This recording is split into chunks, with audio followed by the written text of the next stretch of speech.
হবে না। সকল ধরনের সরকারি বেসরকারি প্রতিষ্ঠান, অফিস, কলকারখানা, আদালত বন্ধ থাকবে। আপনারা কেউ অফিসে যাবেন না, তবে মাস শেষে বেতন নিতে যাবেন। শিক্ষা প্রতিষ্ঠান সমূহের সকল কার্যক্রম অনির্দিষ্টকালের জন্য বন্ধ থাকবে। প্রবাসীরা ব্যাংকিং চ্যানেলে কোন প্রকার রেমিটেন্স পাঠাবেন না। সকল ধরনের সরকারি সভা সমাবেশ আয়োজন বর্জন করবেন। বন্দরের কর্মীরা কাজে যোগ দেবেন না, কোন মালামাল খালাস হবে না। দেশের সকল কলকারখানা চলবে না, দেশের কোন গার্মেন্টস তার কার্যক্রম চালাবে না। এই সরকারের পতন না হওয়া পর্যন্ত গণপরিবহন বন্ধ থাকবে। আগামী রবিবার এবং প্রতি সপ্তাহের প্রথম দিন রবিবার শুধুমাত্র ব্যক্তিগত লেনদেনের জন্য ব্যাংক খোলা থাকবে। বাকি সাপ্তাহিক কার্য দিবসগুলো ব্যাংক বন্ধ থাকবে। পুলিশ সদস্যরা রুটিন ডিউটি ব্যতীত কোন ধরনের প্রোটোকল ডিউটি, রায়ত ডিউটি, প্রোটেস্ট ডিউটি পালন করবে না। শুধুমাত্র পুলিশ নিয়মিত থানার রুটিন ওয়ার্ক পালন করবে। বিজিবি ও নৌবাহিনী ব্যতীত অন্য বাহিনী ক্যান্টনমেন্টের বাইরে ডিউটি পালন করবে না।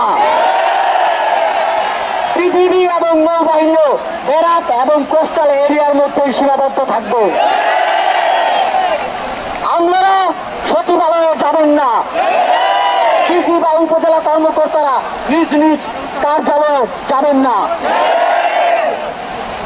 কোন প্রকার অফশোর ট্রানজাকশন চলবে না। আমরা চাই না পতনের আগে এই সরকার দেশের অর্থ লুটপাট করে বিদেশে নিয়ে যাক। বিলাস দ্রব্যের দোকান, শোরুম, মার্কেট সবকিছু অনির্দিষ্টকালের জন্য বন্ধ থাকবে।